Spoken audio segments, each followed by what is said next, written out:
శ్రీమాత్రే నమః. లలిత సహస్రనామము 48వ శ్లోకము మరియు అర్థము. నిష్క్రోధా క్రోధ శమని, నిర్లోభా లోభనాశిని, నిస్సంశయా సంశయజ్ఞి, నిర్భవా భవనాశిని. పరాశక్తి అయిన లలితా త్రిపుర సుందరి మరియు శివుని యొక్క ఏకీకృత రూపమైన పరబ్రహ్మానికి ప్రారంభము అంతము లేనిదై స్వయం ఉనికిలో ఉంటుంది. నిరాకార శక్తిగా శివుడు శారీరక నిర్మాణాన్ని సూచిస్తుండగా దేవి దానిలోని శక్తిని సూచిస్తుంది. ఆమెకు స్వంతంగా ప్రత్యేక నిర్మాణం లేదు, అందువల్ల నిర్భవగా పరిగణింపబడుతుంది.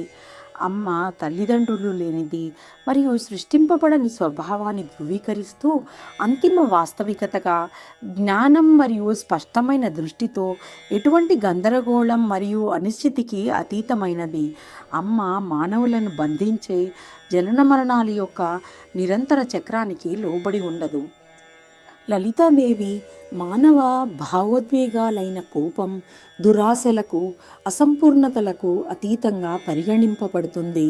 అమ్మ అన్ని సంపదలు మరియు శ్రేయస్సుకు మూలం కాబట్టి, విశ్వంలోని ప్రతిదీ తనదే కాబట్టి, దేనిపైన కోరిక లేనిదై తన భక్తులతో ఎల్లప్పుడూ ఉదారంగా ఉంటుంది. కోపం, దురాశ మానవుని ఆత్మసాక్షాత్కారానికి మరియు ఆధ్యాత్మిక భక్తికి ప్రధాన అడ్డంకులుగా పరిగణింపబడతాయి.